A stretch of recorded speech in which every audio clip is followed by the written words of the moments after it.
Bonjour à tous et bienvenue dans un nouvel épisode de Chillcast, le podcast qui se doit d'être chill.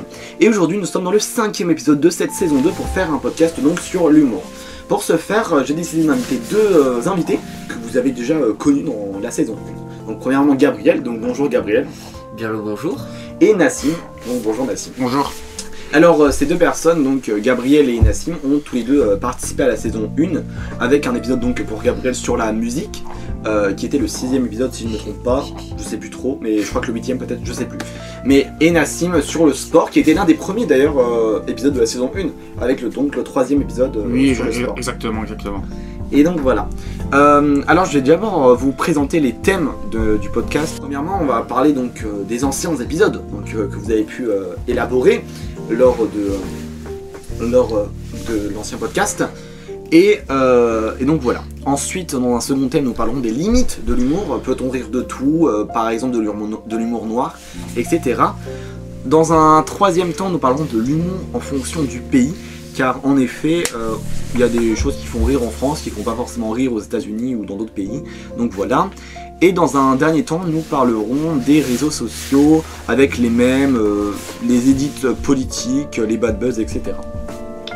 Avant que je vous laisse vous présenter aux auditeurs, j'aimerais vous poser une question que l'ancienne participante du podcast a posée. Il s'agissait donc de Léa sur l'éducation et les médias aujourd'hui. Car elle avait déjà participé donc à un premier épisode pour la première saison. Et sa question était, quel était votre rapport finalement avec le thème d'aujourd'hui, donc aujourd'hui l'humour? Mon rapport avec l'humour, c'est que je l'ai tous les jours, surtout avec mes copains de classe. On peut avoir par exemple vanner une tenue, etc. C'est vraiment un humour, faut vraiment le prendre, faut pas être énervé. Oui voilà, faut pas être énervé.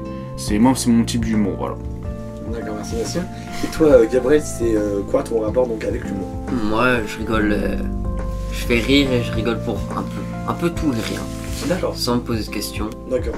Et donc c'est une partie intégrante de ta vie finalement, l'humour. Ouais, je vis avec l'humour. D'accord, bah merci beaucoup. Alors on va encore continuer sur votre personne finalement avec une présentation de vous-même. Donc Nassim, je te laisse commencer donc. Présente-toi aux auditeurs, même si on t'a déjà connu normalement dans la première saison. Moi je m'appelle Nassim, j'ai 16 ans, je suis en première au lycée Émile du Châtelet. Je suis une personne assez gentille, qui pratique beaucoup de sport. Et voilà, je pense qu'on peut me qualifier comme une personne assez généreuse, gentille, humoristique, sportif, et je pense que c'est suffisant pour être une bonne personne. D'accord, ok, bah, c'est une très bonne chose. Moi c'est Gabriel, j'ai 16 ans.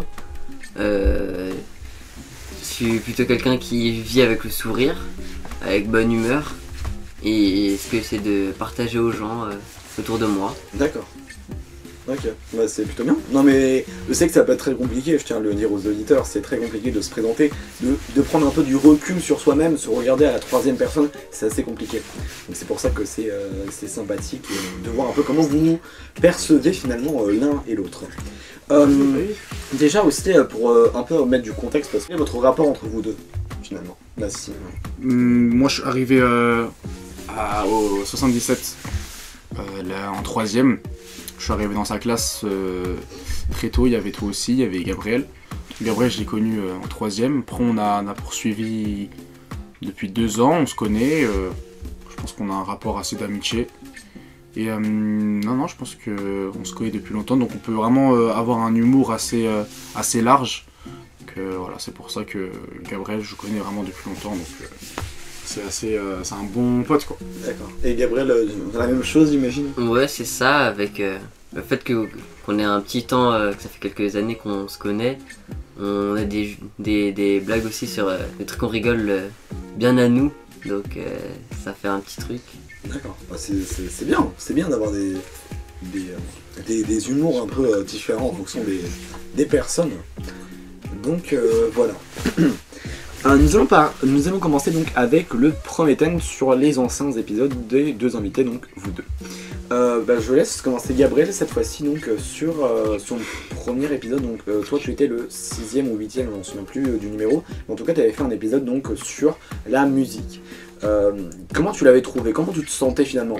Au-delà du fond du podcast, de la matière, etc. Comment tu t'es senti en fait finalement pendant le podcast? plutôt bien. Déjà assez à l'aise, mais comme c'était une première fois, semi à l'aise, on pourrait dire. Ou semi à l'aise dans le sens parce que j'ai pas pu. J'ai dit des choses correctes, mais que j'aurais pu dire de meilleure manière. Oui. D'être plus moi-même, quoi. Oui. Non mais c'est sûr, mais là d'ailleurs je voulais te dire aussi, je te trouve quand même beaucoup plus à l'aise que par rapport au premier épisode. Quand même Gabriel, c'est assez plaisant je pense aux auditeurs et même entre nous aussi d'avoir une certaine proximité et qu'il n'y ait pas forcément cet aspect un peu trop, on va dire, je sais pas, trop carré, etc. Ça peut être bien un peu de relâcher tout ça. Et Nassim, toi donc l'épisode sur le sport, tu te sentais comment donc pendant l'épisode finalement? Comme une première fois, moi j'ai beaucoup aimé cette expérience-là.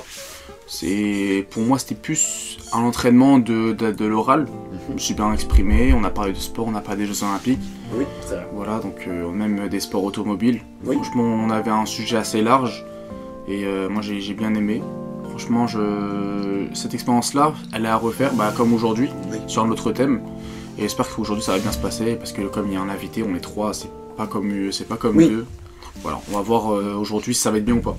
D'accord. On va parler donc du deuxième thème, donc sur les limites de l'humour. Déjà, je vais vous poser une question un peu, on va dire, philosophique. Est-ce qu'on peut rire de tout, selon vous? Nassim, je te laisse commencer. Comment ça, Gabriel? Moi, tu- allez, je commence avec Gabriel. plaisir. Est-ce qu'on peut rire de tout, Gabriel? Ça dépend des personnes. Pour moi, je dirais que je peux rigoler de tout. Et qu'on me rigole de tout, bon, on peut rigoler de tout pour moi. Mais je comprends que certaines personnes disent... certaines personnes ne rigolent pas de certaines choses, comme on pourrait parler dans l'extrême par exemple, des choses comme la mort, des choses comme ça. On peut pas rigoler de... Je comprends qu'on ne puisse pas accepter qu'on rigole de tout, mais pour moi j'arrive à rigoler de tout. D'accord, c'est plutôt, je pense que c'est une réussite, c'est une sorte de qualité, je pense, de pouvoir rire de tout finalement, parce que c'est pas forcément le cas de tout le monde. Du coup, c'est assez sympathique sur ça. Et toi, Nassim, quelle est ta réponse finalement à cette question, peut-on rire de tout? Ça dépend du point de vue de chacun. Moi je suis plutôt dans le point de vue où on peut s'exprimer de tout. On est en France, donc on a la liberté d'expression, on peut tout dire, sauf ne pas abuser. Je pense qu'on a un humour assez large, mais vraiment, comme je le répète, vraiment ça dépend des personnes. Moi, si j'ai un humour assez large, je peux rigoler de tout. Et non, franchement, c'est assez dur de poser cette question-là, parce que faut avoir l'opinion de tout le monde. Gabriel Oui, a dit que c'était aussi assez large, mais comme il y a des gens qui sont assez susceptibles, on ne peut pas parler d'eux ou du physique, ou même de leur comportement. Donc l'humour, ce sera plutôt à base de blagues d'enfance ou des choses comme ça. Moi, j'aime bien par exemple critiquer les abdis, le physique. Moi, j'aime pas trop, mais bon, moi, ça me fait rien. Oui, après si tu connais la personne aussi. Oui, voilà. Mais après, moi, c'est comme ça. Hein. Même si je connais depuis 2 heures, je vais commencer à rigoler de ça. Mais Oui, mais ça, toujours dans la bienveillance. Oui, voilà, toujours la bienveillance, Oui, bien faut pas abuser, sinon ça devient un harcèlement. Parce que finalement, là on va parler aussi de l'humour noir dans le sens où on peut rire aussi de beaucoup de choses. Comme tu en as parlé, on peut rire finalement de beaucoup de choses, mais bien sûr que ça reste dans le respect, dans la bienveillance. Parce qu'il y a certaines choses, comme tu disais, on peut rire des habits, de l'habitat de la personne où elle habite, etc. Beaucoup de choses, un panel de choses, mais finalement ça dépend aussi de comment la personne peut ressentir les choses. Alors moi je vais vous poser une question parce que c'est vrai que on n'en a pas encore parlé, mais il y a le racisme qui peut rentrer en jeu, dans le sens avec l'humour noir on peut beaucoup rire, je sais pas, de la couleur de peau, de la religion, etc. Donc c'est pour ça que je tenais donc à poser des questions aussi aux invités, parce que c'est sûr que si on peut pas passer à travers ça. Donc déjà, est-ce que vous avez déjà rencontré du racisme depuis votre naissance par rapport à quelque chose de physique ou bien de mental, par exemple je pense à la religion ou je ne sais quoi. Est-ce que ça a déjà été le cas? À commencer par toi, Gabriel. Jamais ça s'est arrivé du racisme où c'était vraiment sérieux, où le but était vraiment de nuire parce que il y a une couleur de peau ou quelque chose comme ça qui est différente. Mais sinon j'ai souvent fait des blagues, tout ça, où on m'a fait des blagues sur moi vis-à-vis de la couleur de peau, mais ça a toujours été avec le second degré, avec du recul. Comme Bien sûr. pour moi, je trouve qu'il est pas mauvais de faire en tout cas. D'accord. Et t'as jamais du coup été, on va dire, oui, comment dire, touché par une, même pas forcément par une blague, je pense aussi plus largement à une insulte. T'as jamais été touché, je veux dire, t'as jamais dit, t'as jamais été saoulé par ça? Non. Non, jamais, Oui, pas sûr. jamais. C'est une certaine force aussi d'avoir une autodérision, même si par contre c'est vrai que bien sûr il reste toujours dans le respect, parce que c'est vrai que s'il y a des personnes qui traitent des personnes de noms qui sont inqualifiables, c'est pas très amusant finalement. Et Nassim, toi, est-ce que tu as déjà été mis devant le racisme aujourd'hui? J'ai rencontré plusieurs fois en 5ème. J'étais dans une classe où il n'y avait pas beaucoup d'arabes ou de renois. Et c'était pas de l'humour, c'était plutôt une attaque personnelle. Donc c'était plutôt du racisme à ce moment-là. Et là récemment, c'était au lycée, il y a une personne, je dirais pas son nom, mais voilà. Il y avait des blagues, je le connaissais pas du tout, il y avait des blagues que moi j'aimais pas parce que c'était même pas de l'humour, c'était juste du racisme. Et moi ça a vraiment pas plu et du coup j'ai coupé tout contact avec lui. C'est pour ça vraiment faut avoir un degré d'humour. Oui. C'est le racisme, peut-être ça peut faire rire certains, mais bon, faut pas aller au bout de certaines choses, de certains dires. Et voilà, c'est important de bien gérer comment on peut rigoler avec autrui et voilà. Non, mais c'est super important de bien le préciser. C'est vrai qu'il y a certaines choses qu'on peut dire dans le ton de la rigolade et d'autres choses qui ne sont même pas forcément drôles, qui ne cherchent pas à être drôles, qui cherchent juste à être racistes. Donc merci beaucoup pour cette réponse. Pardon. Est-ce que vous utilisez souvent l'humour noir pour faire rire les autres? Alors l'humour noir, comme le disait Gabriel avant, c'est pas forcément que sur le racisme, que sur la couleur de peau, etc. Ça va être aussi donc sur la mort, comme tu le disais Gabriel. Est-ce que ça vous arrive souvent d'utiliser ce genre d'humour avec vos collègues, vos amis, votre famille? Voilà. Je te laisse commencer Gabriel, parce que Nassim, vu qu'il a déjà parlé, je pense. Comme ça, on fait Gabriel. Avec plaisir. Voilà. Alors moi, avec l'humour noir, j'utilise des fois quand même, sans aller trop au bout, parce que je sais que ça peut offenser, ça peut faire, au lieu de faire rigoler, ça peut faire tout le contraire, donc il faut faire attention avec. Mais des fois, une petite blague comme ça fait pas trop de mal, si c'est avec du recul. C'est vrai que c'est un peu comme une arme en fait, comment tu l'écris, dans le sens où en fait on peut l'utiliser bien sûr, mais toujours à bon escient en fait, je pense. Nassim, toi, quel est ton rapport en fait finalement avec l'humour noir? Est-ce que c'est quelque chose que tu utilises beaucoup ou pas? Voilà. J'utilise pas trop souvent, surtout ces derniers temps, j'utilise vraiment presque jamais. C'était en seconde, c'est vrai que j'utilisais beaucoup, mais c'était pour les gens que je vexais jamais, parce que je les connaissais depuis longtemps. En fait, c'est vraiment assez dithyrambique de rigoler sur ça. Mais sinon, non, j'ai pas trop de relation avec cet humour-là. Que finalement, oui, ça reste toujours une arme, dans le sens où, en gros, comme disait Gabriel, il faut quand même l'utiliser à bonne escient. Et je pense que l'utiliser tout le temps, ça peut blesser des personnes et finalement donner quelque chose qui n'est pas forcément la chose espérée quand on fait de l'humour. Donc merci beaucoup pour ces réponses. Le second thème sont le troisième thème, pardon, excusez-moi, sont sur l'humour en fonction du pays. Donc, comme je le disais précédemment dans l'introduction, il y a finalement des sortes d'humour. C'est très bizarre comment je vais le dire, mais il y a des blagues qui peuvent faire rire à l'international, d'autres seulement au national. Enfin bref. Ce que je veux dire, c'est que on a certaines blagues qui sont de rigoler en France qui ne font pas rire forcément partout et inversement. Donc, est-ce que vous avez un exemple de ça? Un de vous deux, est-ce que vous avez un exemple d'un certain type de blague, d'un certain type d'humour qui fait rire dans un pays mais pas dans l'autre? Est-ce que vous avez un exemple là qui vous vient à la tête? Par exemple, l'humour parodié. J'ai un exemple. Mr V avait fait une musique sur l'Amérique. Ah oui, les Jones. Les Jones, voilà. En France, ça n'a pas fait vraiment trop de bruit. Par contre, aux États-Unis, ça a vraiment fait rigoler tout le monde. Et on peut avoir ce rapport entre les deux pays différents. Parce qu'en France, c'est qu'une vidéo ou l'autre. Alors qu'aux États-Unis, vraiment, ça a vraiment beaucoup plu. ça a été repris plein de fois et tout. D'accord. D'accord, merci Nassim pour cet exemple. Merci Nassim pour cet exemple. Le quatrième thème et le dernier thème. Le quatrième thème et le dernier thème, donc sur les réseaux sociaux. On va parler des mèmes, de l'humour politique. Enfin, quand je parle d'humour politique, je pense notamment aux edits des politiciens et au bad buzz. Donc je vous laisse commencer. Est-ce que vous avez un mème qui vous vient en tête et qui vous fait beaucoup penser à cet humour sur internet? Il y a les blagues sur Jordan Bardella et Gabriel Attal D'accord, oui. qui sont... Qui seraient ensemble.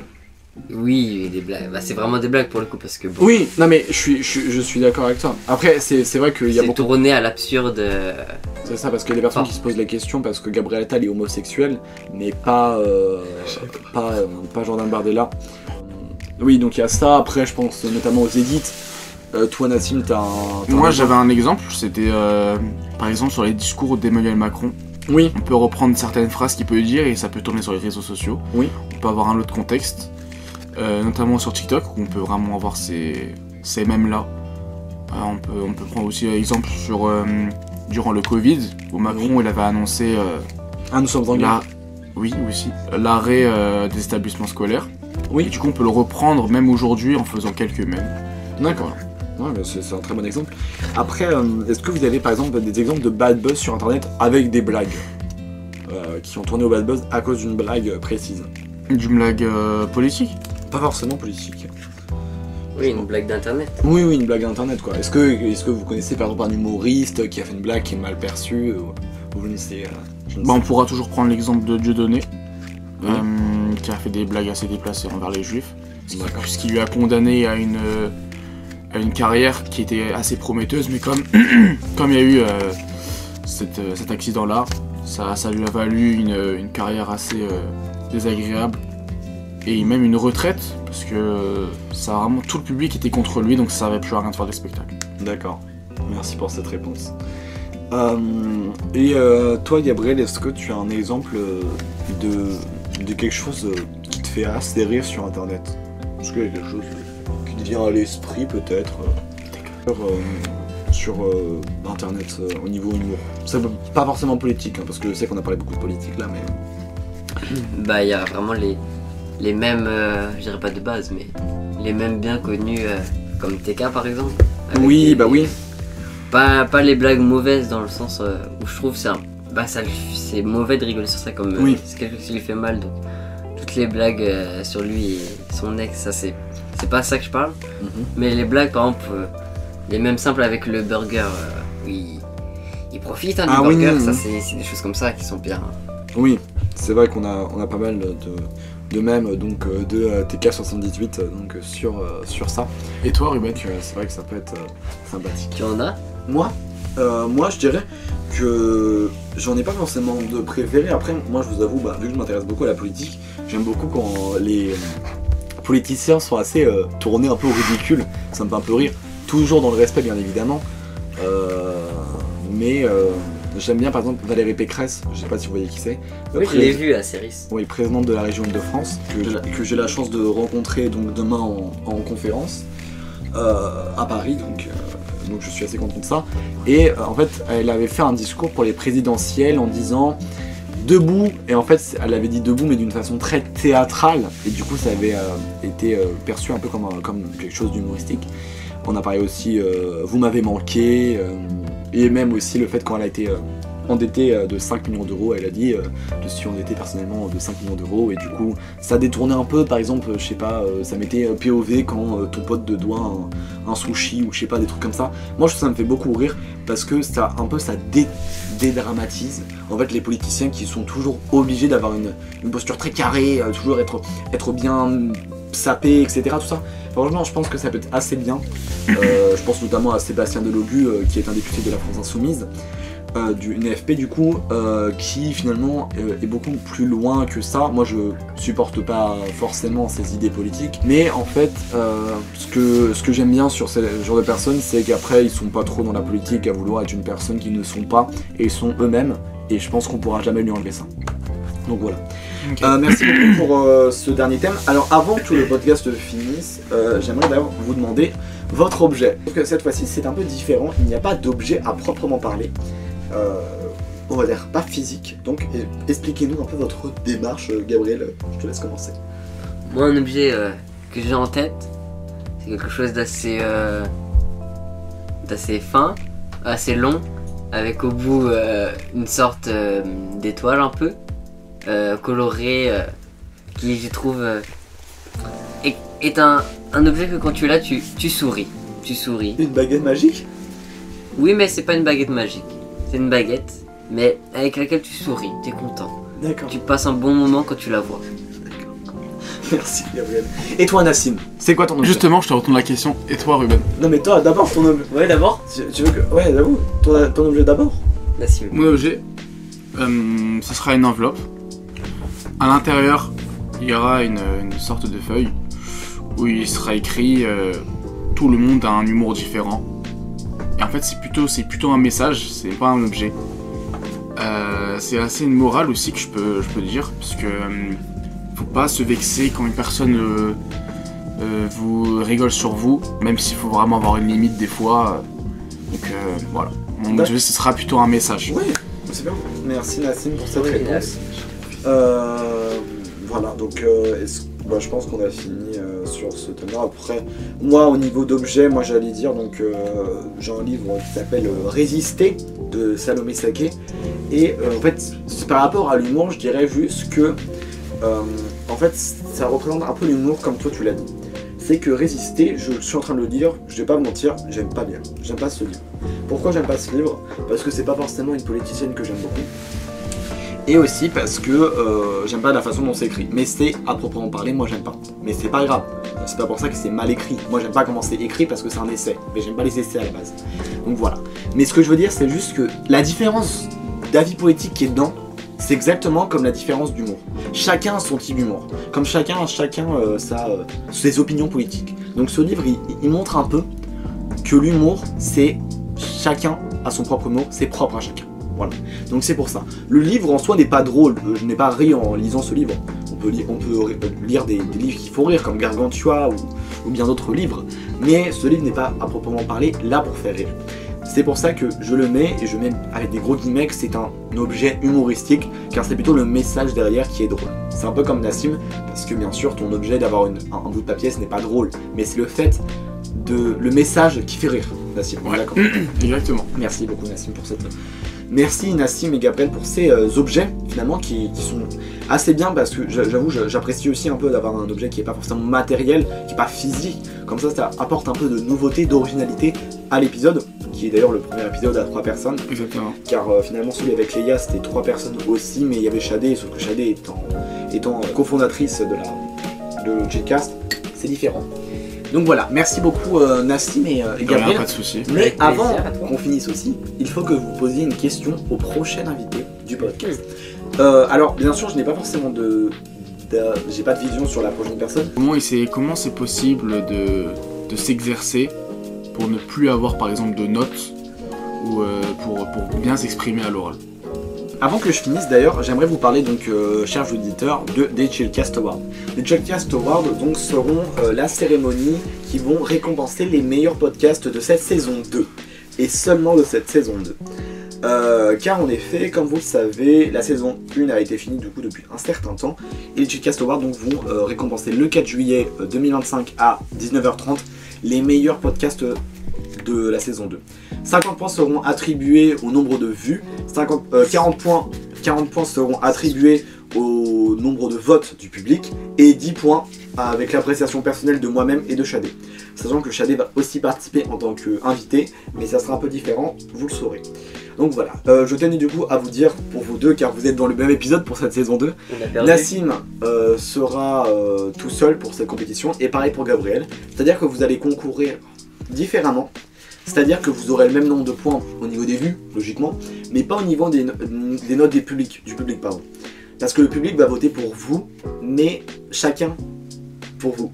Donc vous aurez la même note, donc seulement des vues, et c'est tout. Donc vous aurez tel point sur 50 pour vous. Donc voilà.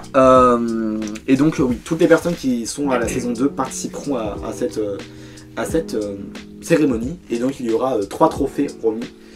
Donc pour le troisième, le deuxième et le premier. Est-ce que vous avez des questions par rapport au Chillcast Award qui pourraient peut-être intéresser les auditeurs? Non, mais j'ai envie de faire ma propagande. Donc essayez de voter pour moi. Je m'exprime assez bien à l'oral, je fais des bons sujets. Je pense que je suis adéquat pour gagner, il me manque juste les vues et l'appréciation du jury. Donc vraiment essayer de faire un peu de propagande envers moi. Je pense que j'ai tous les mérites de gagner. On verra pour la suite. Et Gabriel? Moi je dirais plutôt que dans tous les cas je sais que je gagnerai parce que I am the best comme diraient certains. C'est quoi? Donc D'accord. bonne chance aux autres, j'espère que les autres concurrents Bah ouais, c'est bien. que les meilleurs le méritent. Oui, il y a une certaine modestie en toi et c'est très très bien. Bah merci beaucoup pour ces quelques mots donc, sur les Chillcast Awards qui auront lieu le 4 juillet à 19h30 et ça sera bien sûr en direct sur Instagram. Merci à tous d'avoir suivi ce podcast. Je remercie Gabriel premièrement d'avoir participé à ce podcast. Avec plaisir, merci à toi. Je t'en prie. Merci à Nassim aussi d'avoir pris le temps finalement d'être venu. Pas de soucis, on essaie de se libérer. Franchement, j'ai bien aimé pour cette partie. Je vous remercie et je vous félicite aussi pour essayer à cet exercice encore une fois qui est le podcast de parler pendant 1 heure. Oui, et d'avoir été très sérieux quoi. Oui, surtout Sur ça on a été très bon. Juste après vous aurez l'occasion d'écouter un bêtisier de cet épisode qui sera le seul bêtisier que vous aurez de la saison 2 car il y a beaucoup de prises ratées et beaucoup de moments qui sont assez marrants. J'y crois pas. Donc j'espère vraiment que vous allez apprécier ce bêtisier. Je vais vous laisser et surtout écoutez Chillcast et je vous souhaite une bonne journée. Pour ça j'ai du buzz. Pour ça j'ai du buzz.